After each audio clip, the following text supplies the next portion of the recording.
Morning. Is it morning? Morning, everyone. Thank you very much for having me at the event and for giving me the opportunity to share a little bit today. Hopefully it'll build on some of the messaging that Nick shared in terms of the cost and the wider context.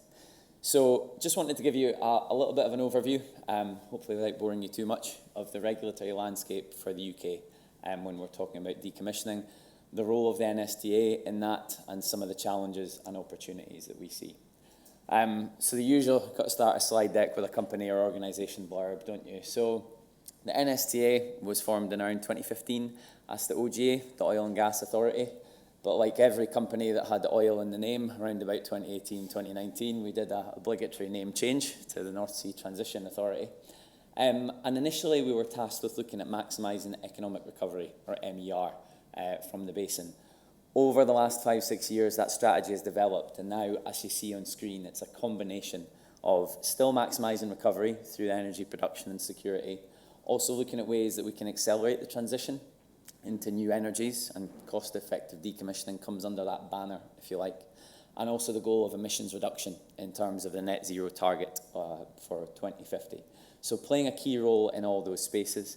Specifically, we are the body that is responsible for licensing hydrocarbon, CCS and hydrogen storage and transportation opportunities.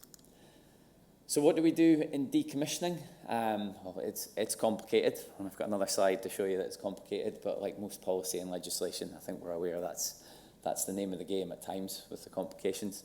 I'll try and break it down a little bit though. So first and foremost, from a strategic point of view, it's looking at cost-effective decommissioning. How can we help drive industry to reduce the costs? Why do we want to do that? Well, on average in the UK, the taxpayer pays around about 40 to 50% on decom projects. So I know there's some of you who are out with UK residents here, but for all who are UK taxpayers, you're paying quite a lot of money over the coming years for decommissioning. And that 40 to 50% is of the small matter of about £40 billion, which is still to be spent in the basin on decommissioning. So that's why, from an NSTA point of view, we want to ensure that that's spent wisely, that we look for opportunities to reduce that further where we can, as long as it's in line with other regulations and safety and environment and so on, but also looking at making sure that the costs don't escalate too high and seeing how we can come alongside industry, share learnings, share good practice, and effectively steward them in that direction. The stewardship word that we use in NSTA is a combination of influencing and regulating.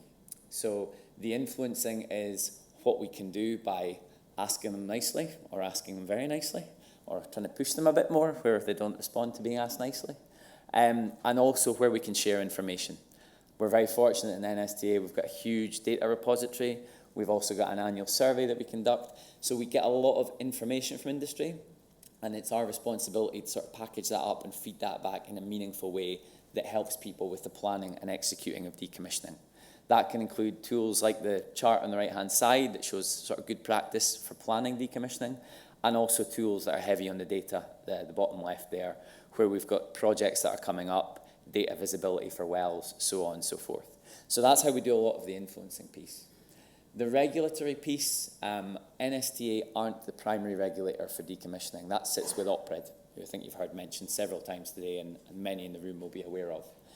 But NSTA are a statutory consultee for OPRED. And what that means is that when it comes to reviewing and approving decommissioning programmes, we provide feedback on the costs. So are the costs reasonable? Are they in line with what we'd expect?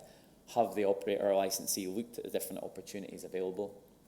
And the other aspect that we comment on is alternatives to decommissioning. That can be reuse, repurposing. It could be a change of ownership or operating model, or indeed it could be, have you considered continuing producing? And what are the different drivers there? So that's our regulatory role in that space.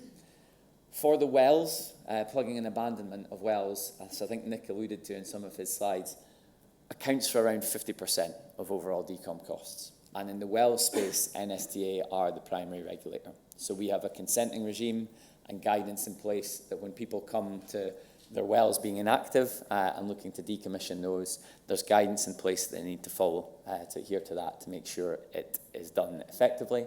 And there's also permitting and considerations that goes through OPRED and HSE for that.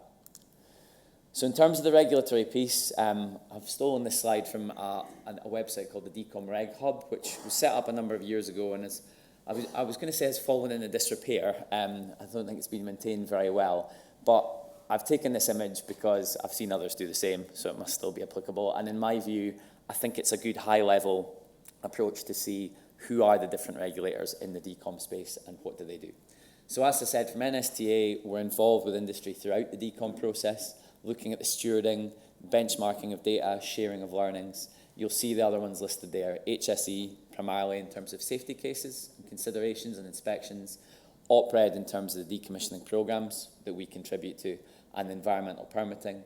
And dependent on whether it's Scottish or England and Wales, Scotland we've got SIPA, and England and Wales is the Environmental Agency. So there's formal and informal engagements between all those regulatory bodies. Challenges to move on to. Money. Everyone knows who's an operator and licensee that they need to pay for decommissioning. Not many operators want to pay for it right now. There are other things for them to be spending their money on, other challenges that they have, EPL and other matters that they'll commonly cite to us. And so there is an element of kicking the can down the road that we've seen. Partly that's linked to the regulatory regime in the UK. We're not necessarily as time-bound as some other areas, like Australia and other parts of the world.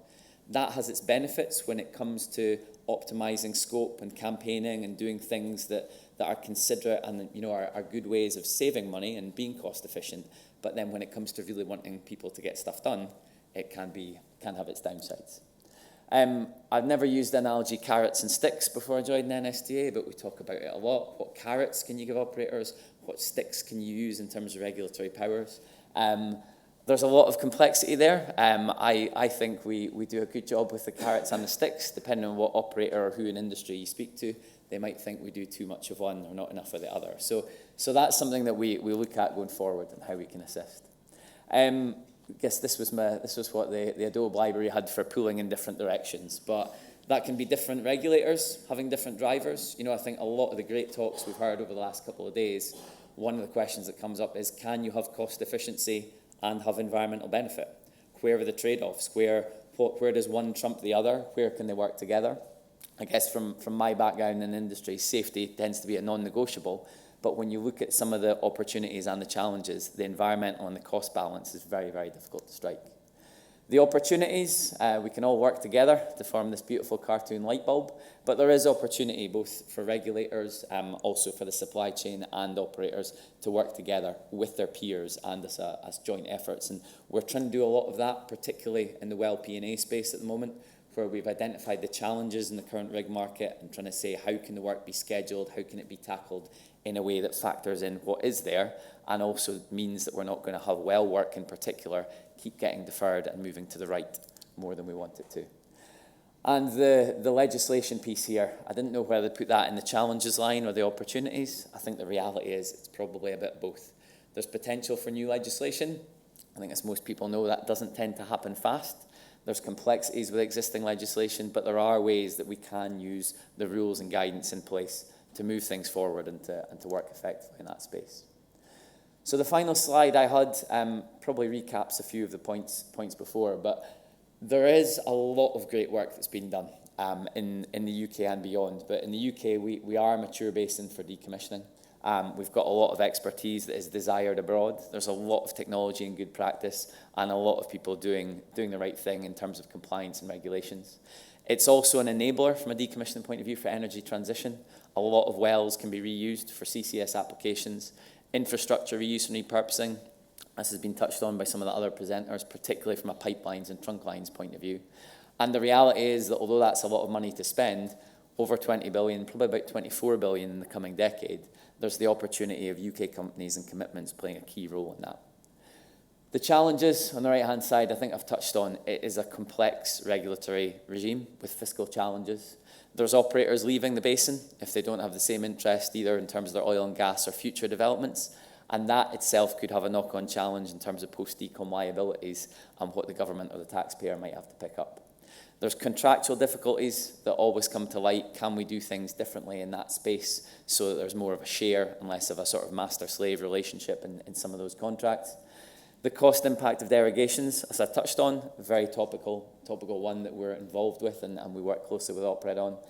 And competition from new developments. The rigs and the vessels and a lot of the facilities that are used for decommissioning. There's newer, shinier, arguably sexier energy transition opportunities out there, both in the UK and beyond. So we really need to harness the opportunity to get the decommissioning done now to make it as cost effective as possible. Thank you very much for your time. Hope that was of use.